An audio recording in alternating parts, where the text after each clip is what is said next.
subscribe to Storylab. Now let's begin this one. The morning Jack Sullivan's life fractured began like any other Tuesday.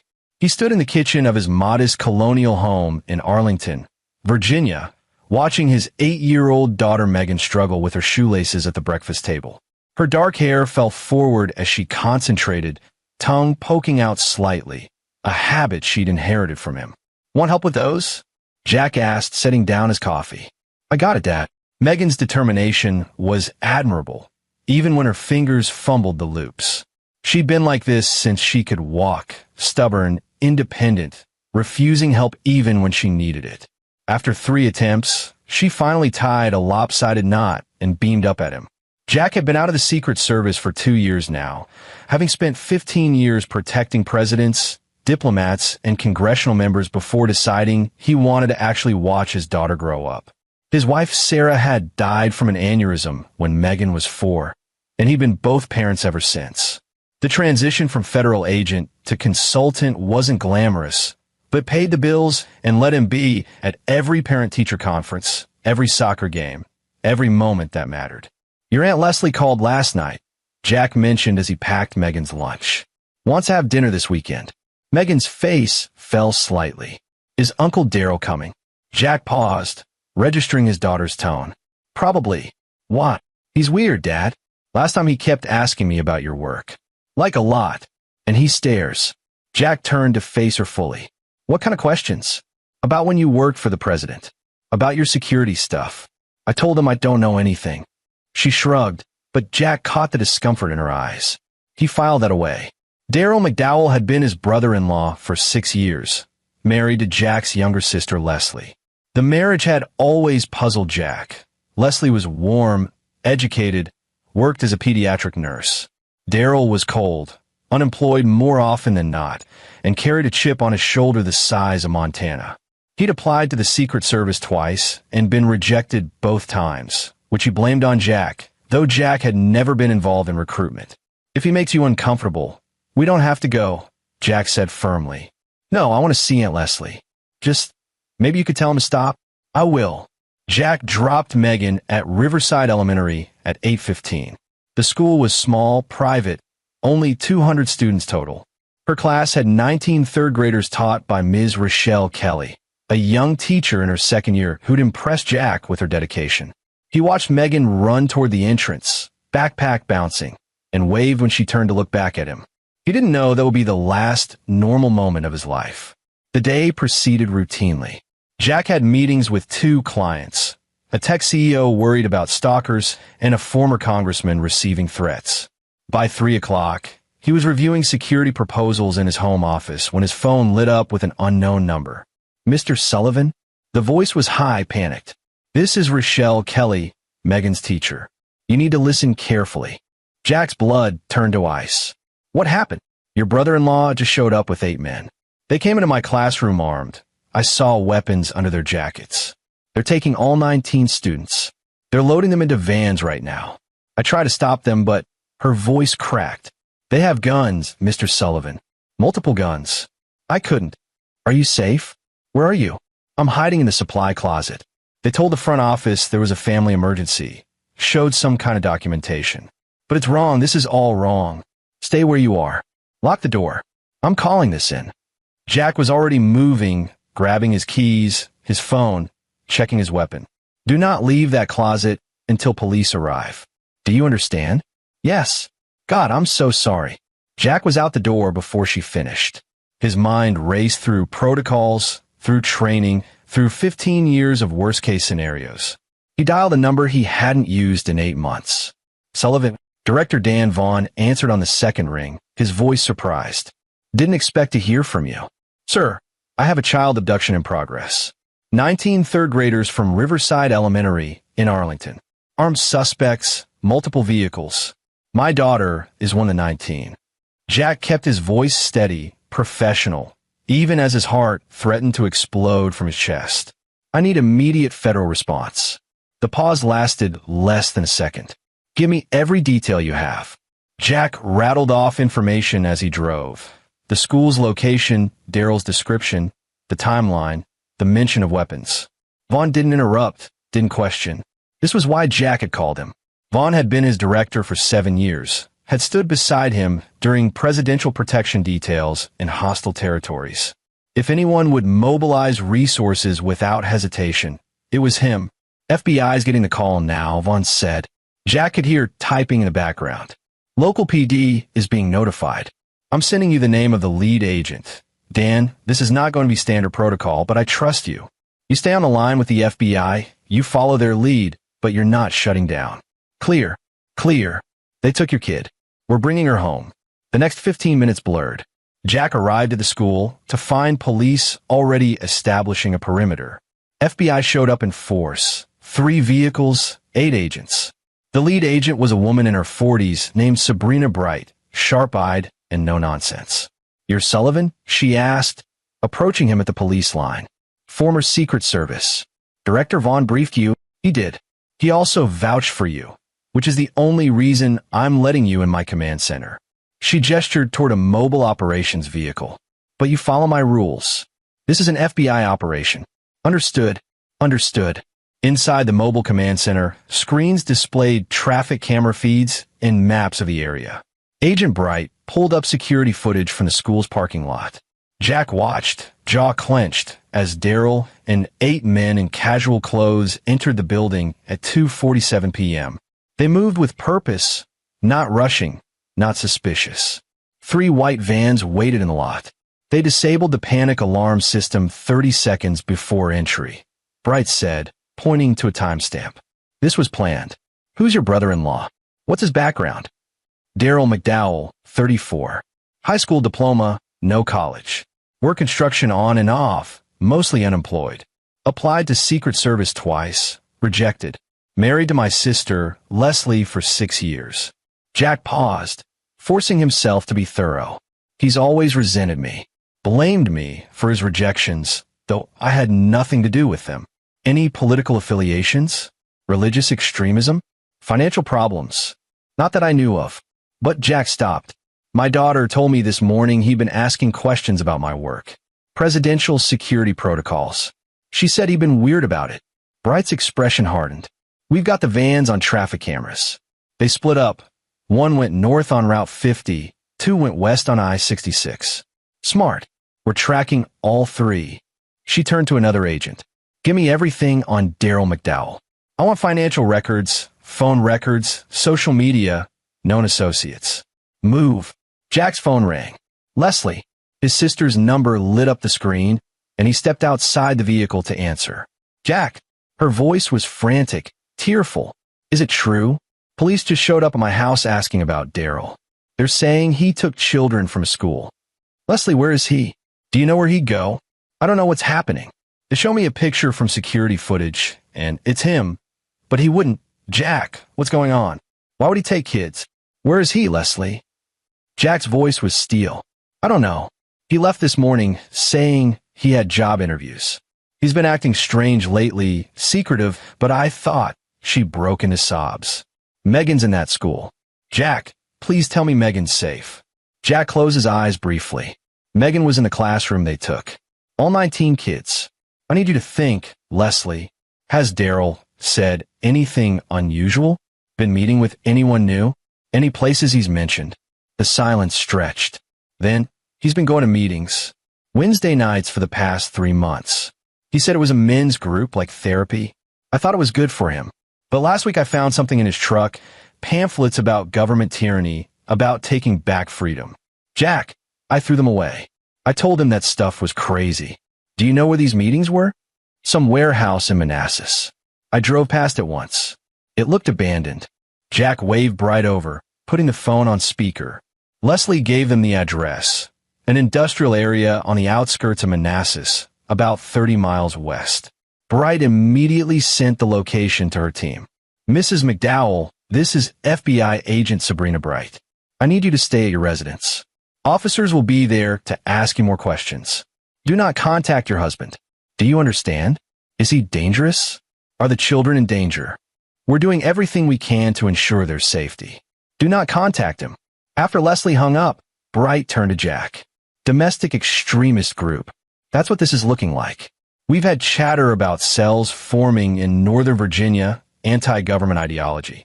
If your brother-in-law's involved, then he's using those kids as leverage, Jack finished. Against what? Against us. Against law enforcement. These groups want to prove the government is tyrannical, that they need to fight back. Taking 19 children from a private school, that makes a statement. Bright's jaw tightened. It also means he's not working alone. This is bigger than 8 men and 3 vans. Jack's mind raced through possibilities, through scenarios. Daryl had planned this. The timing, the coordination, the fact that he specifically targeted Megan's school. It wasn't just about making a statement. It was personal. He wanted me to know, Jack said quietly. That's why he took Megan's class specifically. He could have chosen any school, but he chose hers. He wanted me in this. Why? Because I represent everything he hates. Federal agent, presidential protection, the establishment. He's been building up to this for years. Jack met Bright's eyes. He's going to use my daughter to make me watch. Whatever his end game is, it involves me. Bright's phone buzzed. She read the message, and her expression shifted. We've got hits on his associates. 4 of the 8 men with him have records. Assault, weapons charges. One did time for plotting to blow up a federal building in Michigan, got out on a technicality. These aren't amateurs. What about the vans? The one heading north stopped at a rest area. We've got surveillance. They're just sitting there, like they're waiting for something. Jack felt ice form in his chest. It's a trap, or a diversion. What about the other 2? Still moving west on I-66. Wait, Bright pulled up a news screen. One of them just took an exit toward Manassas, near that warehouse address your sister gave us. We need to move now, Jack said. Agreed. But we're doing this smart. If they're armed and have children, we can't go in hot. We need eyes on the location. We need to know what we're dealing with. Bright was already coordinating with her team. I'm calling in tactical. FBI hostage rescue team is 40 minutes out. 40 minutes. Jack calculated distances, response times, all the ways this could go wrong. 19 children. His daughter among them. I can get you something faster, Jack said. My old unit. Secret Service counter-assault team. They're 20 minutes from here, and they owe me. Bright hesitated. This is an FBI operation. And those are kids in immediate danger with armed extremists. Pride doesn't matter here. Get me authorization from Director Vaughn, and I'll have Cat on site in 20 minutes ready to support your tactical team. For a moment, Bright studied him. Then she nodded. Make the call. Jack dialed Tommy Mills, his former partner in the counter-assault team. Tommy answered immediately. Jackie? What's wrong? I need the team. Hostage situation, multiple armed suspects, 19 children including my daughter. Location is a warehouse in Manassas. I'm with FBI, but we need heavy support now. Jesus. Where are you? Jack gave him the coordinates. Can you roll? We're training at Quantico. We can be there in 18 minutes. What's the authorization? FBI lead is Agent Sabrina Bright. Director Vaughn is authorizing Secret Service support. Tommy, they have Megan. The pause was brief, but heavy. We're moving. See you there. By the time the convoy headed toward Manassas, Jack had 3 FBI vehicles, 2 local police units, and a promise of Secret Service Cat incoming. They drove fast, but without sirens, maintaining the element of surprise. The warehouse was in an industrial zone, surrounded by abandoned buildings and empty lots, perfect for an extremist cell to operate unnoticed. 2 vans confirmed at the location. Bright reported from the passenger seat. Thermal imaging shows approximately 15 people inside the main structure, most stationary. Could be the children. 6 moving figures, likely the suspects. Only 6. There were 9 total, including Daryl, which means 3 are elsewhere, possibly with that van at the rest stop. Bright's expression was grim. This might be bigger than we thought. The warehouse came into view, a sprawling concrete structure with few windows, 1 main entrance, a loading dock in the back. The 2 white vans sat parked near the entrance, confirming their intel. The convoy stopped a quarter-mile away, staging behind an abandoned factory. Secret Service Cat arrived in 2 black SUVs, heavily armed operators spilling out in tactical gear. Tommy Mills approached Jack, gripping his shoulder briefly. Status: 19 hostages, suspected 6 armed hostiles inside. Unknown explosives, unknown additional weapons. FBI HRT is 30 minutes out, but we can't wait that long. Tommy nodded, his weathered face set. Then we don't. Agent Bright coordinated with the CAT team leader. We need eyes inside before we breach. Snipers on the perimeter, drones for aerial view. If they know we're here, they could panic and an explosion cut her off. Not at the warehouse. Behind them. Jack spun to see a fireball rising from where they'd come, back toward Route 50. The rest area. The van that had stopped. They knew we'd track them, Jack said, realization hitting. That was a bomb. They sacrificed 3 men to send a message. Bright's radio crackled. Multiple casualties at Route 50 rest area. Explosion in white van. At least 6 civilian vehicles caught in the blast. It's a diversion, Jack interrupted. They want us split up, want us focused on the explosion instead of here. We need to move now. As if on cue, Jack's phone buzzed. Unknown number. He answered. Hello, Jack. Daryl's voice was calm, almost cheerful. Did you like the fireworks? Where's my daughter, Daryl? Safe. For now. All 19 of them are safe. Whether they stay that way depends entirely on you. A pause. You ruined my life, Jack. You represent everything wrong with this country. The establishment, the tyranny, the oppression of free people. I'm going to show everyone what happens when wolves pretend to be shepherds. This isn't about politics, Daryl. This is about you being angry that life didn't go your way. Life didn't go my way because people like you made sure of it. Daryl's voice rose, the calm facade cracking. I wanted to serve my country. I wanted to protect people. But I was rejected because I didn't fit your mold, because I asked questions, because I wouldn't be another sheep. So yes, Jack, this is personal. But it's also bigger than me. What do you want? I want you to come inside. Alone. No weapons. No wire. Just you. You have 10 minutes, or I start making examples. There's a girl here who looks just like you, Jack. She has your eyes. Would be a shame if... I'm coming. Jack's voice was flat, lethal. You touch her, and there's no place on earth you can hide. 10 minutes. The line went dead. Bright grabbed his arm. You're not going in there alone. That's suicide. He'll kill children if I don't. We both know it. Jack met her eyes. But I'm not going in blind. Get your teams in position. Give me 5 minutes inside to assess, then you breach. Tommy and Kat will have entry points marked. I'll keep him talking. He'll search you for weapons, for a wire. I know. Jack turned to Tommy. You still have those subdermal trackers? Tommy grinned. Never leave home without them. 3 minutes later, Jack had a pinpoint GPS tracker injected under the skin of his left shoulder blade. Undetectable unless Daryl literally cut him open. Bright's team had snipers positioning on nearby rooftops, drones quietly mapping the warehouse interior. CAT teams marked 3 potential breach points. 5 minutes after you enter, we coming hard, Bright said. You keep him distracted, keep the kids away from crossfire. Jack nodded. He thought of Megan, of her lopsided shoelaces this morning, of her saying Uncle Daryl was weird. She'd known. Some part of her had sensed the danger. He walked toward the warehouse entrance alone, hands visible, empty. The door opened before he reached it. One of Daryl's men, the one with the federal bombing charge, stood there with an AR-15. Arms up. Move slow. Inside, the warehouse was cavernous and cold. The 19 children sat in the center, clustered together on the concrete floor.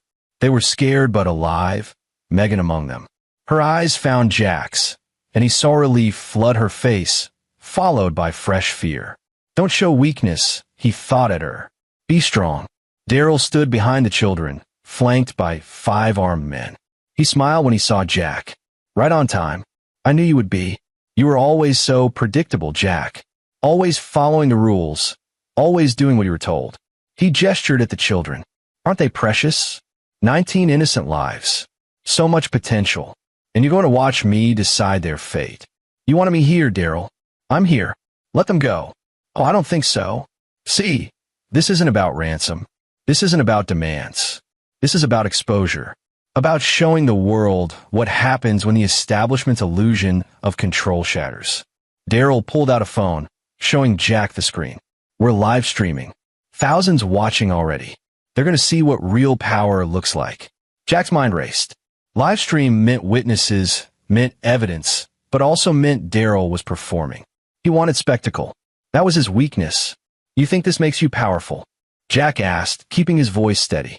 You're just a coward hiding behind children. I'm making a statement. You're proving why you were rejected from the Secret Service. Jack took a step closer. They saw what you are, Daryl. They saw the rage, the instability, the need for validation. You're not a patriot. You're just angry that you're ordinary. Daryl's face flushed. I'm going to enjoy this. He nodded to one of his men. Bring the girl. Two of the armed men moved toward Megan. Jack's entire body went rigid, but he forced himself to stay still, to trust the plan. For minutes, Bright and Tommy would breach in 4 minutes. Then Megan did something extraordinary. As the men reached for her, she screamed, a piercing, deliberate sound that made all 19 children scramble in different directions. It wasn't panic. It was strategy. Jack realized with pride that his daughter understood. Scatter, make yourselves harder targets, disrupt their formation. Chaos erupted. Daryl's men tried to corral the children, but 19 panicked third graders were harder to control than they'd anticipated. Jack used the confusion to move, closing the distance to Daryl in 3 strides. He didn't have a weapon, but he didn't need one. His hands were enough. The first strike took Daryl in the throat, collapsing his windpipe. The second disabled his right arm. Jack had spent 15 years training for close-quarters combat, for protecting targets in hostile situations. Daryl had spent 15 years nursing resentment in his living room. It wasn't even a fair fight. The warehouse doors exploded inward. Secret Service cat flooded through 3 entry points simultaneously, moving with precision that came from years of high-threat training. FBI tactical followed, sealing exits. The whole operation took 18 seconds. Daryl's men didn't stand a chance. They were extremists, not soldiers. When faced with actual federal response teams, their bravado evaporated. 5 dropped their weapons immediately. The 6th raised his rifle and was taken down by a cat sniper before he could fire. Jack had Daryl on the ground, knee on his spine, leveraging his full weight. You wanted to expose tyranny, he said quietly. You just exposed yourself as exactly what you are. A failure. Tommy pulled Jack off before he could do permanent damage. We've got him. Check on Megan. Jack ran to where agents were gathering the children, doing rapid assessments. Megan broke free from a female agent and crashed into him, wrapping small arms around his waist. She was shaking, crying but alive. Whole. You came, she whispered. Always, Jack promised. I'll always come. Agent Bright approached as paramedics checked the children. All 19 accounted for. Minor injuries, mostly psychological trauma. They're going to need counseling, but they're alive. She looked at Jack. That was reckless. If they'd started shooting. But they didn't. And now we have them all in custody, with a live-stream confession as evidence. Bright almost smiled. Yeah, that's definitely going to make prosecution easier. Her expression sobered. Your sister's at the station. She wants to see you. Jack found Leslie in an FBI interview room 2 hours later, after Megan had been checked by doctors and was resting in a child-safe facility with counselors. His sister looked destroyed, eyes red, face pale, 10 years older than she'd been that morning. I didn't know, she said immediately. Jack, I swear I didn't know what he was planning. I thought the meetings were therapy. I thought he was getting better. Jack sat across from her. I know. This isn't your fault. He used my trust. He used my hope that he could change. Leslie's voice broke. He put Megan in danger. He put all those children. I'll never forgive myself. Leslie, look at me. Jack waited until she met his eyes. Daryl made his choices. You didn't know because he manipulated you. That's what extremists do. They prey on the people closest to them. He reached across the table, squeezing her hand. You're not responsible for his actions. What happens now? He's facing federal charges for kidnapping, terrorism, weapons violations. The explosion killed 4 people at that rest stop. He's never getting out of prison. Leslie, neither are his associates. She nodded slowly. Good. I hope he rots there.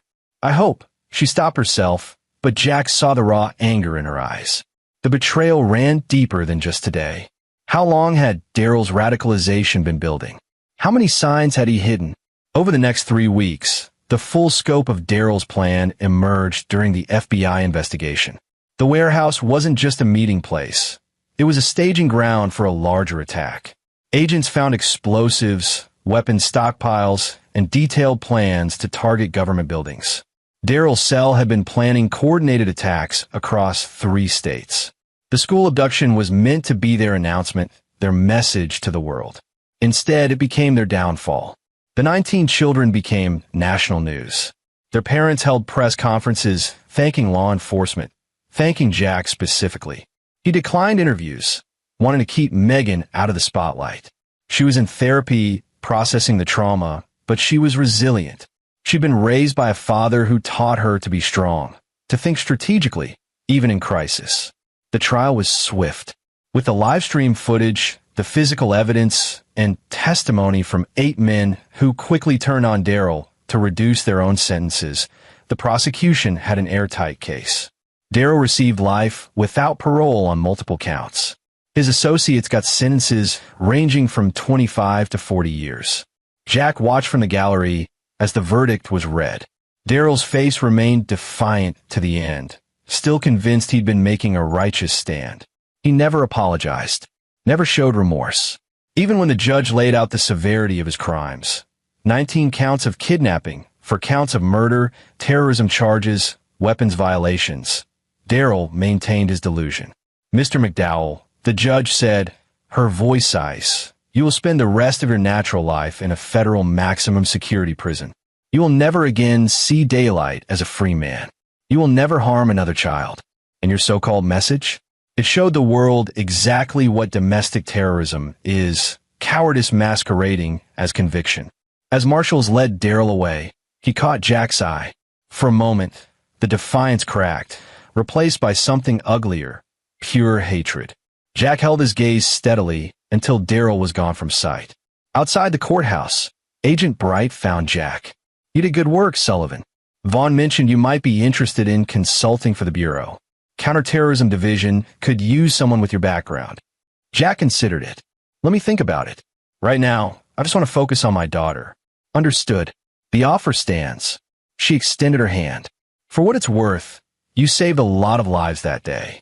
Not just the children. If Daryl's cell had executed their full plan, we'd be looking at hundreds dead. After she left, Tommy approached with 2 coffees. Heard Bright's pitch. You gonna take it? Maybe. Eventually. Jack sipped the coffee. I need to be present for Megan right now. She's dealing with a lot. She's tough. Gets that from her old man.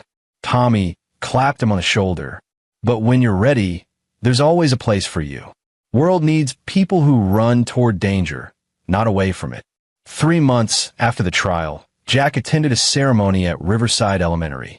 The school had installed a new security system, hired additional staff, and implemented emergency protocols. But today was about honoring the 19 students who'd survived, their resilience, their courage. Megan stood with her classmates on the stage, and Jack watched from the audience as she spoke about that day. She was nervous, voice wavering at first, but she found her strength. I was scared, she told the crowded auditorium. We all were. But we remembered what our parents and teachers taught us. Stay together, stay strong, and never give up hope. My dad came for us. The FBI came for us. Everyone who could help did help. And we made it through. The applause was thunderous. Jack felt his throat tighten with pride. His daughter had faced the worst humanity could offer and emerged whole. Stronger even. After the ceremony, as they walked to the car, Megan slipped her hand into his. Dad, I've been thinking about what I want to do when I grow up. Yeah? What's that? I want to help people like you do. I want to protect people. She looked up at him, determined. Is that weird? Jack stopped, kneeling to her eye level. That's not weird at all. That's brave. And when you're old enough, if that's still what you want, I'll help you get there. But right now you're 8. You get to be a kid. She nodded, satisfied. Okay, but I'm still going to practice. Practice what? Being brave. Being smart. So when bad things happen, I'm ready. She paused. Like you.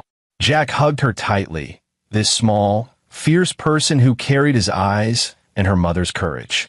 You're already ready, sweetheart. You always have been. As they drove home, Jack thought about paths not taken. about what would have happened if he'd ignored Daryl's warning signs, if he'd been complacent, if he'd trusted that evil would announce itself clearly. But evil rarely did. It hid in plain sight, festered in resentment, wrapped itself in ideology and false righteousness. His phone rang. Director Vaughn.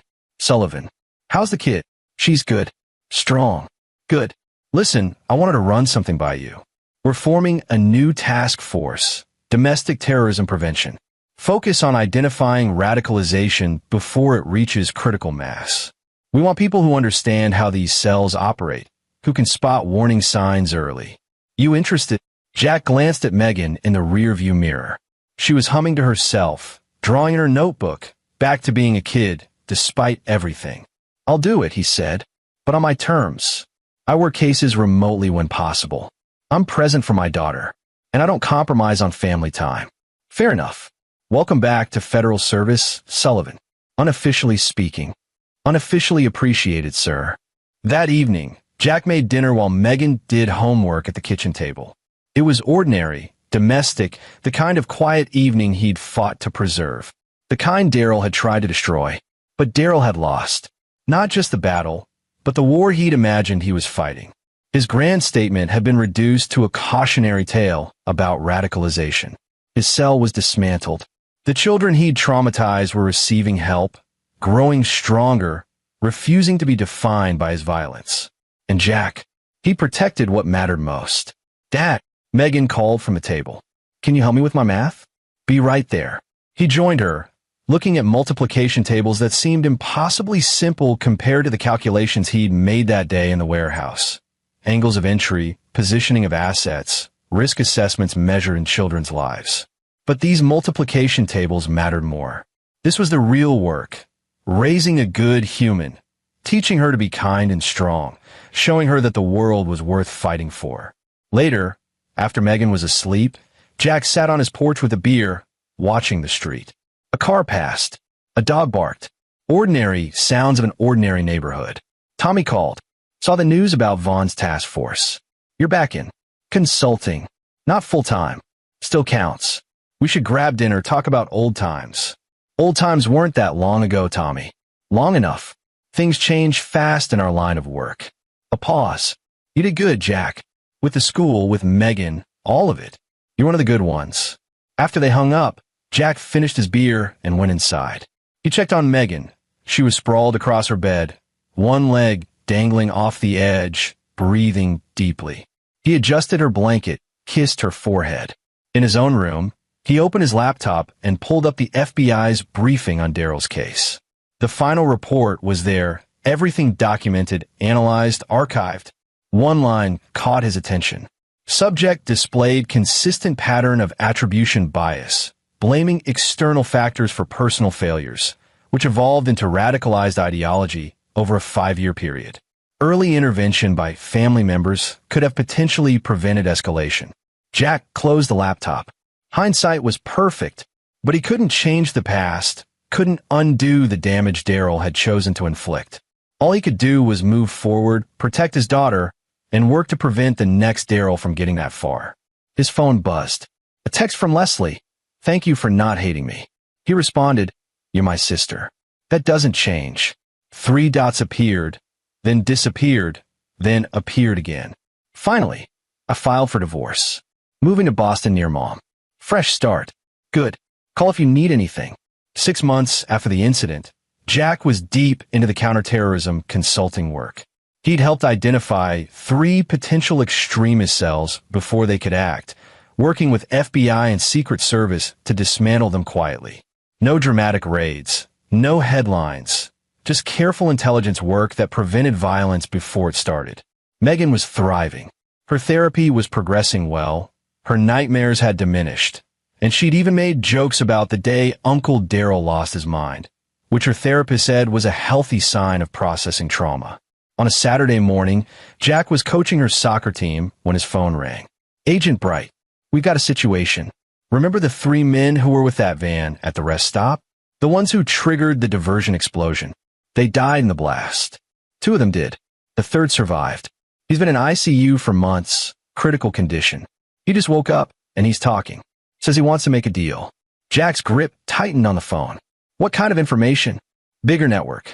Apparently Daryl's cell wasn't operating alone. There's a coordinating group, multiple cells across 8 states. This guy can identify leaders, locations, upcoming operations. But he'll only talk to you. Why me? Because you were there. Because he watched you dismantle his entire operation in under 5 minutes. He thinks if anyone will understand the scale of what they were planning, it's you. Bright paused. The Bureau wants you to conduct the interview. Will you do it? Jack looked at the soccer field, at Megan laughing with her teammates, at the ordinary suburban scene that extremists like Daryl wanted to destroy. I'll do it. When? Tomorrow. Federal Medical Center in Rochester. I'll have all the details sent over. That evening, Jack told Megan he had to travel for work. Just overnight. Aunt Leslie will stay with you. Is it dangerous? No, just an interview. But it's important. She studied him with those eyes that saw too much for an 8-year-old. It's about the bad men, isn't it? From before. Yeah, but they're locked up. They can't hurt anyone anymore. Promise? I promise. The interview took place in a secure room at the medical center. The survivor's name was Perry Carter, 32, third-degree burns covering 40% of his body. He looked like a ghost of a human, wrapped in bandages, monitored by machines. Mr. Sullivan. His voice was rough, damaged. Thank you for coming. Jack sat across from him, FBI agents flanking the door. You said you have information about a larger network. I do. But first, I need to know the children. Are they okay? They're alive. Recovering. Carter closed his eyes. Good. That's good. I didn't sign up for that. None of US did. Daryl went off script. The plan was supposed to be symbolic, nonviolent. When he decided to take those kids, he stopped coughing. I tried to talk him out of it. So did Marcus and Joe. That's why we weren't at the warehouse. He sent us away because we objected. But you still participated in the diversion bombing. I know, and I'll pay for that. But I'm not a monster. I got radicalized, yeah. I believe the ideology. But killing kids? That was never part of it. He met Jack's eyes. I want to help stop what's coming. Over the next 3 hours, Perry Carter outlined a network that chilled Jack to his core. Daryl's cell was one of 12 coordinated groups, all answering to a central leadership based in Idaho. They had weapon stockpiles, funding from domestic sources, and detailed plans for simultaneous attacks on government buildings, schools, and infrastructure. The timeline was aggressive. 3 months until their planned day of action. Why tell me this? Jack asked. Because you stopped Daryl without killing him. You could have executed him in that warehouse. You had every reason to. But you didn't. That tells me you're not what they said you were. You're not the enemy. You're just trying to protect people. Carter's voice dropped. I have a daughter. She's 10. When I saw those kids on a live stream, I thought about her. What if someone did that to her? I couldn't. I can't be part of that. Jack spent 2 days at the medical center, extracting every detail Carter could provide. Names, locations, communication methods, funding sources. The FBI mobilized immediately, coordinating with other agencies to begin dismantling the network. It took 4 months of careful, methodical work. Surveillance, undercover operations, building cases that would hold up in court. But one by one, the cells fell. Leaders were arrested. Weapons were seized. The day of action never came. 53 arrests. 200 weapons confiscated. Unknown lives saved. Jack's work remained classified, his name never appearing in public reports. That was fine by him. He didn't need recognition. He needed Megan safe. He needed the world to be a place where she could grow up without fear. On the 1-year anniversary of the school abduction, Riverside Elementary held a memorial service, not to dwell on darkness, but to celebrate resilience, to honor the strength of 19 children who'd faced evil and survived. Jack stood in the back of the auditorium, watching Megan and her classmates light candles. They weren't victims anymore. They were survivors, warriors in their own right. After the ceremony, one of the other parents approached Jack, a woman named Beatrice Gilbert whose son had been in the classroom. I wanted to thank you, she said quietly, for saving my boy, for saving all of them. I was just doing what needed to be done. No, her voice was firm. You ran toward danger when everyone else was running away. You're a hero, Mr. Sullivan, whether you want to acknowledge it or not. Jack didn't feel like a hero. He felt like a father who'd been terrified of losing his daughter.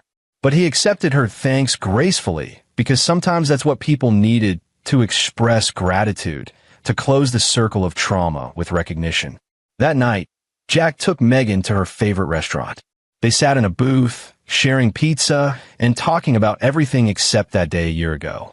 She told him about her science project, about the boy in her class who liked her, about her plans to join the Junior Police Explorers program when she was old enough. "Dad," she said between bites of pizza, "do you ever think about Uncle Daryl?" Jack considered his answer carefully. "Sometimes. I do too. I wonder if he thinks about what he did. If he's sorry. I don't think he is, sweetheart. Some people never take responsibility for their actions. They always find someone else to blame. That's sad. It is. I feel bad for Aunt Leslie. She loved him, and he turned out to be a bad person." Jack reached across the table, covering her small hand with his. "Love doesn't make you responsible for someone else's choices. Aunt Leslie is a good person who tried to see the best in someone. That's not a flaw." Megan nodded, processing. Then, "I'm glad you're my dad. I'm glad you're my daughter." As they drove home, Jack thought about roads not taken, about decisions made in split seconds that changed everything. If he'd hesitated at the warehouse, if he'd followed protocol instead of trusting his instinct, if he'd prioritized safety over speed, how differently might things have ended? But he hadn't hesitated. He'd run toward danger because that's what fathers do. That's what protectors do. Daryl had wanted to make a statement about tyranny, about oppression, about fighting back against the system. Instead, he'd proven why the system existed, to protect the innocent from people like him. His grand revolution had lasted less than 3 hours and ended with him in prison for life. Meanwhile, the children he'd tried to use as pawns were growing up. They were learning, playing, dreaming, becoming who they were meant to be. Daryl had tried to steal their futures and failed. That was the real victory. 2 years after the incident, Jack was in his home office when Megan burst in, holding a letter. "Dad, I got accepted to the summer youth leadership camp. The one at the FBI Academy." Jack took the letter, reading the acceptance with pride. The camp was competitive, designed for exceptional students interested in public service. Megan had applied on her own, written her essay about resilience and courage, about learning from crisis. "This is amazing, sweetheart. I'm so proud of you. Will you help me prepare? I want to do really well." "Absolutely." As she ran out to call her friends, Jack leaned back in his chair. He thought about the scared 8-year-old in that warehouse, how she'd managed to think strategically even in terror. Now she was 10, thriving, using her experience to build something positive. Daryl was rotting in a cell in Florence Supermax, cut off from the world he'd tried to upend. His associates were scattered across federal prisons. Their network was dismantled. Their ideology was exposed as the hollow, violent delusion it had always been. And Jack, he was watching his daughter chase her dreams, knowing she'd been tested by fire and emerged stronger. That was justice. Real, earned, complete. His phone rang. "Tommy, got news from the Bureau. Perry Carter's testimony helped convict the last of the network leadership. 40 years sentence, no parole. That's good. Carter's asking for you. Says he wants to say goodbye before his transfer to permanent facility." Jack made the trip one final time. Perry Carter was healthier now, skin grafts healing, but scarred in ways that would never fully fade. They met in the same secure room. "I'm being transferred tomorrow," Carter said. 25 years minimum. "I'll be 57 when I get out, if I survive that long." "You did the right thing, telling us what you knew. You saved lives. Doesn't undo what I was part of. Doesn't bring back the people who died in that explosion." His hand shook slightly. "But I wanted you to know, I'm not fighting anymore. The ideology, the anger, the hate. I'm letting it go. I'm going to spend my time in prison actually trying to understand how I got so lost. That's all any of us can do. Try to be better than we were." Carter nodded. "Your daughter, how is she?" "Strong, brave, everything her mother was." "I'm glad. Tell her. Tell her not all of us were monsters. Some of us just got broken and didn't know how to fix ourselves without breaking everything else." He looked away. "Doesn't excuse it. I know that. but I want someone to know that some of us regret it. After leaving the medical center, Jack drove to the cemetery where Sarah was buried. He hadn't been there in months, but today felt right. He stood at her headstone, the afternoon sun warm on his face. "She's doing great," he said quietly. "Megan, she's becoming an incredible person.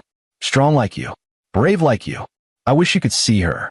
The wind rustled through the trees, carrying the scent of fresh-cut grass and flowers. "I've been thinking about what you'd say about everything that happened. You'd probably tell me I was reckless, going into that warehouse alone. But you'd understand why I did it. You always understood." He smiled. "I miss you. Every day. But I'm doing okay. We're both doing okay." He stayed for a while longer, talking to her about ordinary things, Megan's grades, her soccer games, the consulting work. Then he left, feeling lighter somehow. Sarah was gone, but her presence remained in Megan, in the lessons they'd taught together, in the love that had built their family. 3 years after the incident, on Megan's 11th birthday, Jack threw a party in their backyard. Kids from her class, her soccer team, neighbors, and family. Leslie had moved back from Boston, found work at a local hospital, rebuilt her life piece by piece. She brought a cake, helped decorate, smiled more genuinely than she had in years. "She's so much like Sarah," Leslie said, watching Megan laugh with her friends. "Fearless. She gets that from both of us," Jack replied. "The Sullivan stubbornness. God help us all." Leslie bumped his shoulder. "Thank you, Jack, for not shutting me out. After everything Daryl did, you're my sister. That doesn't change because your ex-husband was a monster." She hugged him briefly. "I'm lucky to have you." As the party continued, Jack received a text from Agent Bright. Final network member arrested in Montana. Network is completely dismantled. Job done. Jack replied, "Thanks for the update. Drink some time? You buying?" "Always." He pocketed his phone and rejoined the party. The sun was setting, casting golden light across the yard. Children played, parents chatted, and for this moment, everything was peaceful. Daryl had tried to bring darkness into the world. He tried to make people afraid, to prove that safety was an illusion. But he'd failed, because for every person like him, there were thousands like Jack, people who ran toward danger, who protected the innocent, who refused to let evil win. That night, after the guests left and Megan was asleep, Jack sat on his porch with a beer. He thought about the past 3 years, about how close they'd come to losing everything. But they hadn't lost. They'd fought, survived, and rebuilt. His phone buzzed. A message from Director Vaughn. New task force forming. International Coordination for Domestic Terrorism Prevention. Want you to lead it. Full-time position. Significant resources. Meaningful work. Jack looked up at the stars.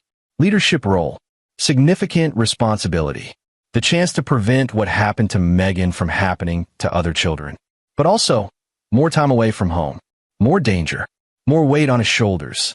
He thought about Megan upstairs, 11 years old, planning her future, needing her father present for the teenage years ahead. He typed his response, honored by the offer. "But my answer is no. I'll continue consulting as needed, but I'm not going full-time. My daughter needs me more than the task force does." Vaughn's response came quickly. "Understood. Offer stands if you ever change your mind. You're one of the good ones, Sullivan." Jack finished his beer and went inside. He checked on Megan one more time. She was sprawled across her bed, mouth slightly open, completely at peace. He adjusted her blanket, turned off her night light, and stood in the doorway for a moment, just watching her breathe. This was what he'd fought for. This moment of absolute normalcy, of safety, of his daughter sleeping soundly without fear.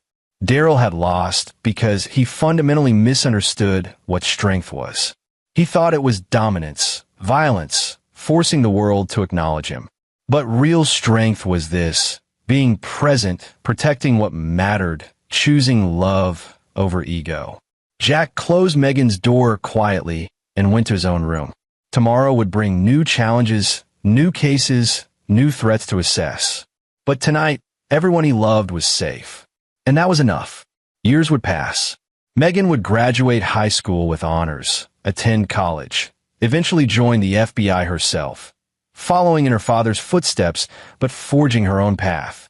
Jack would continue his consulting work, preventing threats before they materialized, saving lives that would never know they'd been saved. Daryl would die in prison 15 years later, unrepentant to the end, convinced he'd been a martyr for a cause that no one outside his cell had ever believed in. But on this night, 3 years after he'd tried to destroy everything Jack loved, all that mattered was the quiet of his home, the safety of his daughter, and the knowledge that when faced with the worst humanity could offer, he'd met it head-on and won. Not through violence, though he'd been capable of it. Not through revenge, though he'd been entitled to it. But through courage, strategy, and an unwavering commitment to protecting the innocent. That was the legacy he'd leave. Not as a hero, not as an agent, but as a father who'd done what was necessary when it mattered most. And in the end, that was all that counted. This is where our story comes to an end. Share your thoughts in the comments section. Thanks for your precious time. If you enjoyed this story, then please make sure you subscribe to this channel. That would help me a lot. Click on the video you see on the screen, and I will see you there.